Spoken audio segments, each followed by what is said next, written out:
Hi, everyone, welcome to my channel again. Today, I am going to share my 8th video of regression analysis, which is the matrix plot. Before watching, please like, comment and subscribe to my channel. Your support will encourage me to produce more videos related to statistic, Lean Six Sigma and operation management. Matrix plot is used to assess the relationship among several pairs of variables at once.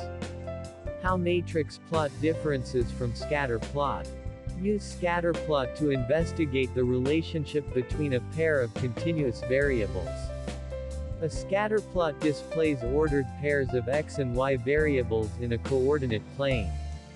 For example, a researcher creates a scatter plot to study the relationship between percentage of ingredient and sales volume.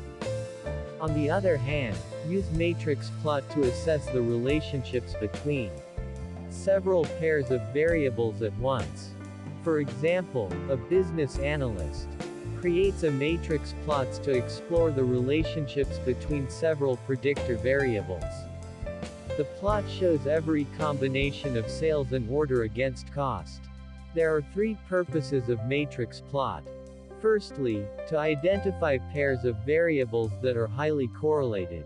Secondly, to identify redundant measurements that can be eliminated to simplify an analysis and reduce the cost of data collection.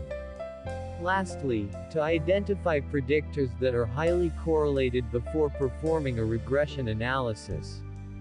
We name it as multicollinearity. Multicollinearity refers to when your predictor variables are highly correlated with each other. Detecting multicollinearity is important because it does reduce the statistical significance of the independent variables.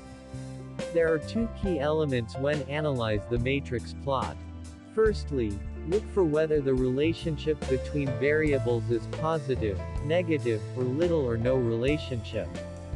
Secondly, examine whether the relationship is strong or weak. A dot cluster that has a slope from the lower left to the upper right, as in panel A, reflects a positive relationship. Small values of one variable are paired with small values of the other variable, and large values are paired with large values.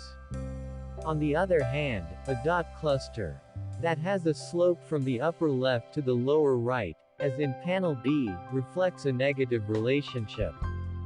Small values of one variable tend to be paired with large values of the other variable, and vice versa. Finally, a dot cluster that lacks any apparent slope, as in panel F, reflects little or no relationship. Small values of one variable are just as likely to be paired with small, medium, or large values of the other variable. The more closely the dot cluster approximates a straight line, the stronger the relationship will be. If the dots are widely spread, the relationship between variables is weak. Let's take a look at an example. A company publishes restaurant ratings for various locations in the United States.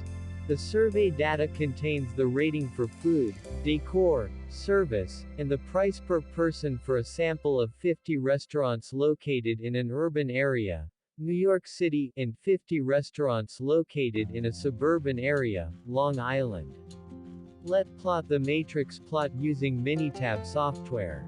Select Graph, Matrix Plot, choose each Y versus each X, with groups. Complete the following steps to specify the data for your graph.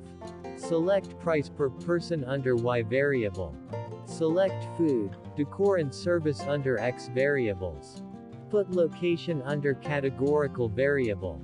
From the matrix plot, we observe that the price per person is high at city area. Besides, the rating for food, decor and service at suburban area is lower and could be improved. Hope you enjoy this video. Remember to subscribe to my channel so that you will not miss out my next videos. Bye, see you next time.